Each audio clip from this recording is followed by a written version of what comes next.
Hello everyone, welcome back to another video. Today I will show you how to leverage YouTube algorithm. So for this, how to check this, the all procedure of algorithm of YouTube. So here you will see the YouTube video. So right over here you will see how to check. Go back on the home screen and just open the YouTube studio, because in the YouTube studio you will analyze the option which video got views high or lower. So you will see this is the 17 views overview.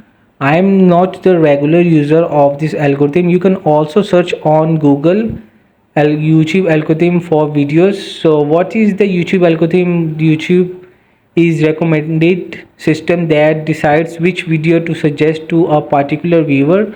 So algorithm job is to rank content based on the childhood that a viewer you will see.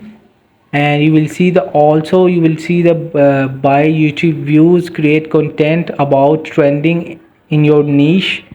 And you will see the all 8 steps you can follow it to got higher views. So hope this video help you. Please don't forget to like and subscribe and get notified for more videos.